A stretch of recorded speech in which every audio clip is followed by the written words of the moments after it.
So to start things off, I have these pieces of pink insulation foam. You can get this stuff from most hardware stores. And these pieces are 4.5 by 4.5 by 1 inch thick.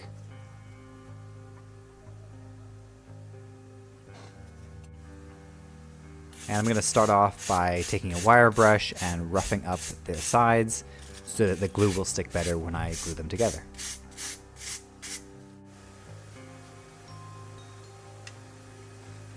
And this is just white tacky glue. Wood glue would also work great, Mod Podge, anything like that. You just don't want to use super glue or glues like that because that will eat through the foam.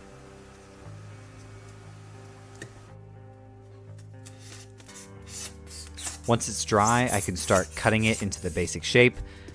This stuff cuts really, really smoothly, and it's really satisfying.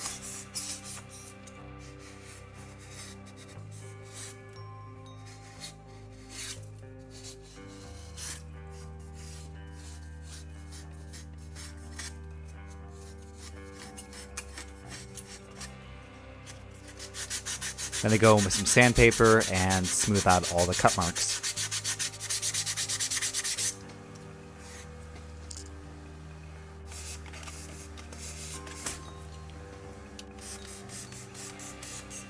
Here I'm just cutting up the tube into smaller bits with angles so I can glue them back together and form a more natural curved shape for the sandworm.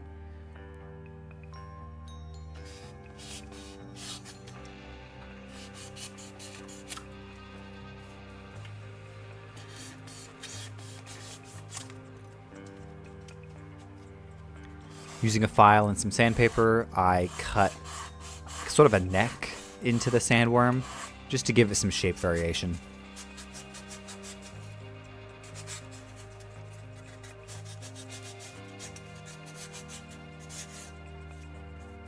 And then I just coat it with some Mod Podge just to cover up all the exposed ends and make sure the paint doesn't react with it weirdly.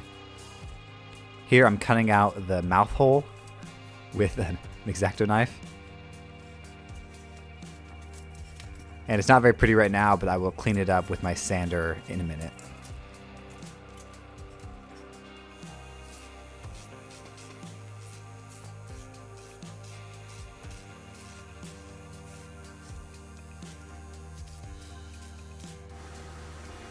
I'm using this semi-transparent Sculpey oven-baked clay to make the mouth.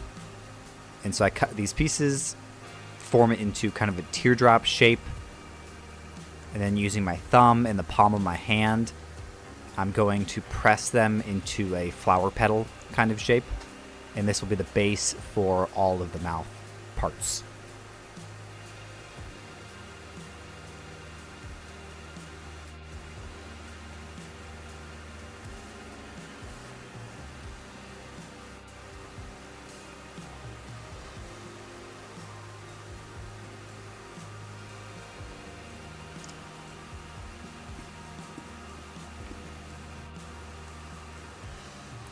And I do the same thing with just the smaller ones to give it some variation. Then for the teeth, I'm using this white clay, making a bunch of little teeth by rolling little balls of clay into little teardrops, and then I bake them in the oven.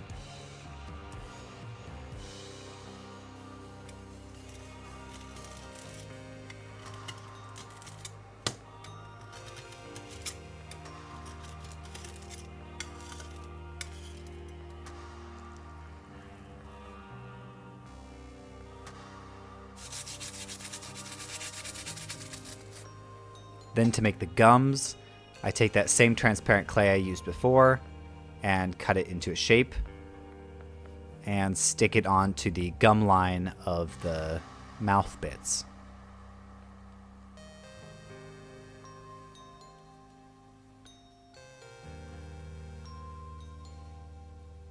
Then use my thumb and forefinger and just shape it and blend it into the existing mouth.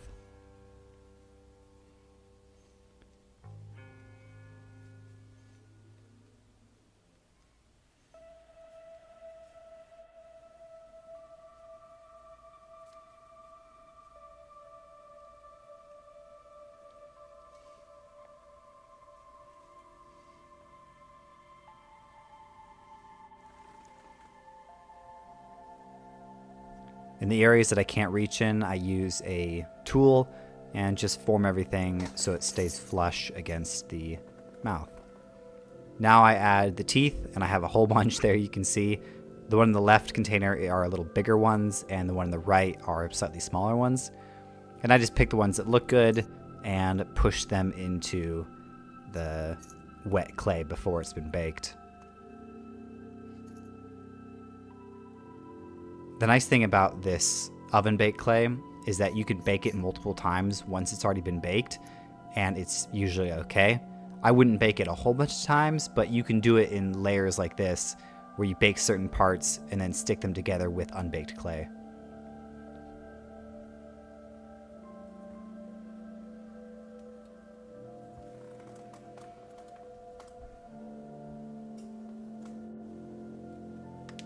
Then for the skin, I'm using this stone clay, which is a very wet clay, and it's an air dry, so you don't have to bake it. And I just start by making these really thin patties with it and then pressing it into basically every part of the worm sculpture.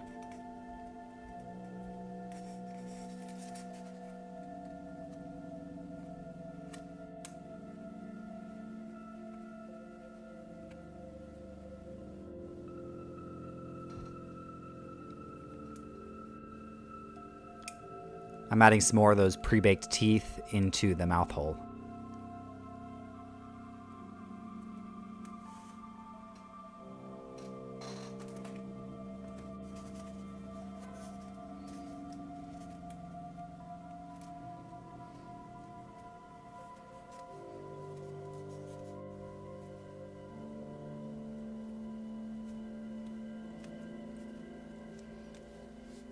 And I just keep on adding more and more skin until I cover the entire sandworm. And this stuff is a lot softer than the oven baked clay, so you can really smooth it out with your fingers and get it moving. And while it's still wet, I press the mouth bits into place so that they have an indent to glue into later.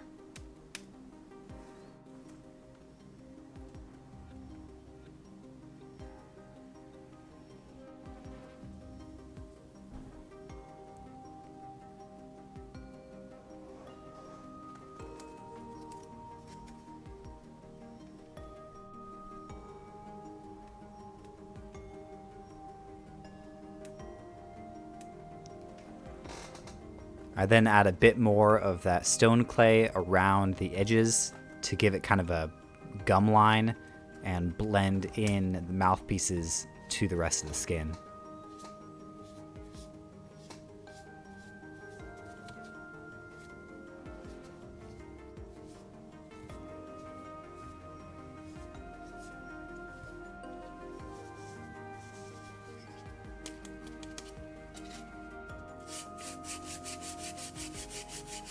Once it's dry, I can start using some sandpaper and smoothing everything out.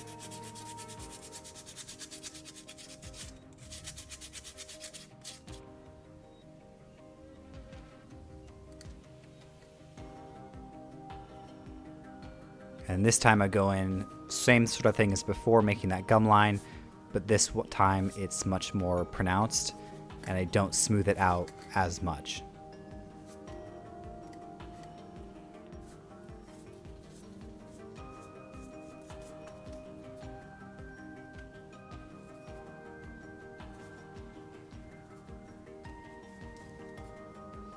I'm adding these bands made out of that same stone clay to the sandworm, just to give it some flavor.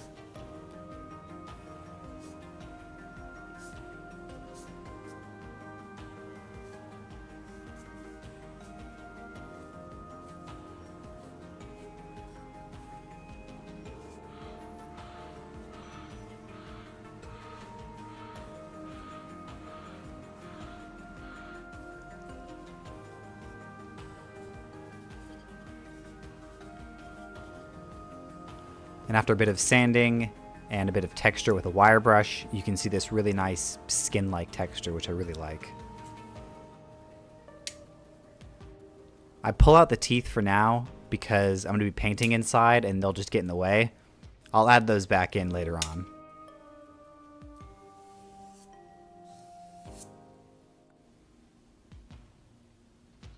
And now we get to painting time. I'm going to start with this desert yellow, and my first time using this little portable airbrush I got, which worked decently well.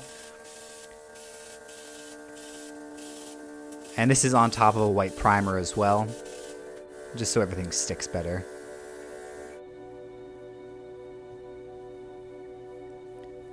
The airbrush paint didn't quite stick to the mouthpieces since they were a different texture, so I ended up having to hand paint those, which is totally fine.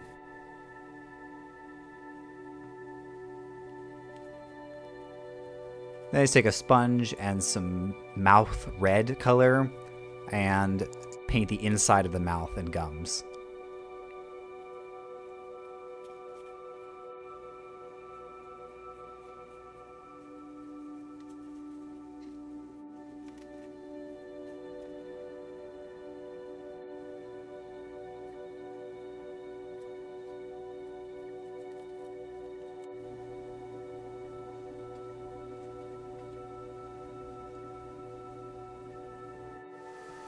Using a sponge, I'm adding some more texture paint, using that same color as before, just with some darker tones added to it. And this is just going to give it some variation in color and texture.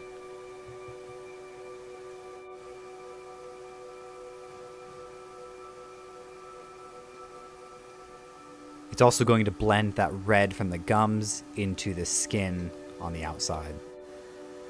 Now I painstakingly repaint every tooth white. I probably could have done this a different way, but this is how I had to end up doing it.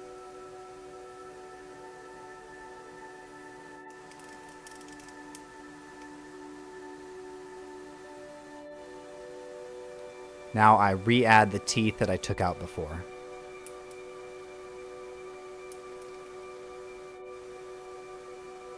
I'm using this contrast paint to add some weathering and to make those teeth look like he didn't just get out of the dentist with new veneers.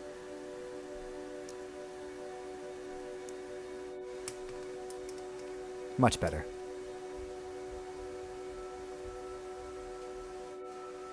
For the base, keeping it simple again, I'm going to use my go-to hexagon with the pink insulation foam base.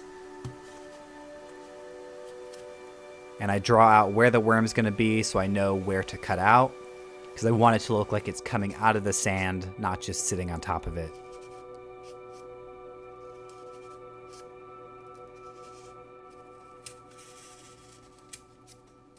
Here I'm just using some knives to cut out where the worm's going to come out of.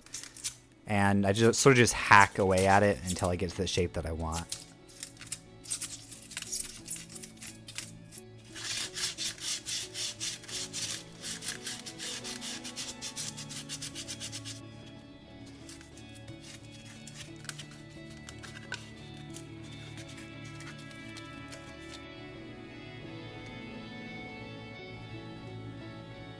Now I'm just painting the base using some sand colored paint, some actual dirt, and some Mod Podge mixed together, and I'll just slap it on that pink insulation foam.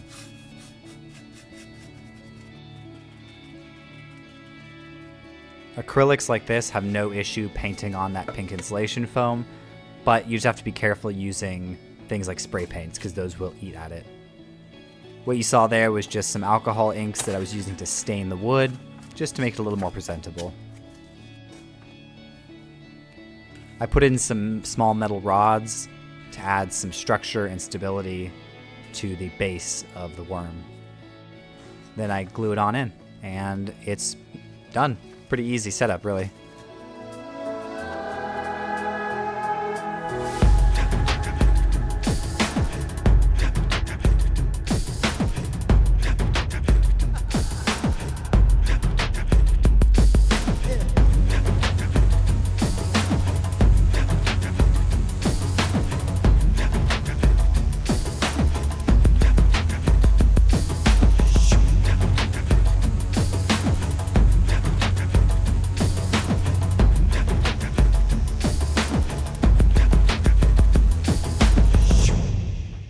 Thank you all so much for watching. I hope you enjoyed. If you have any comments, questions, or concerns, put them down in the comments section. I'll try to get back to you.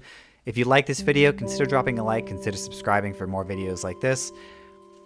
If you want to know what kind of tools and materials I use during this video, I will have a list and a bunch of links down in the description. They are Amazon affiliate links, which just means that if you buy something through that link, I get a little kickback, you pay nothing extra, and it helps this channel keep on making videos.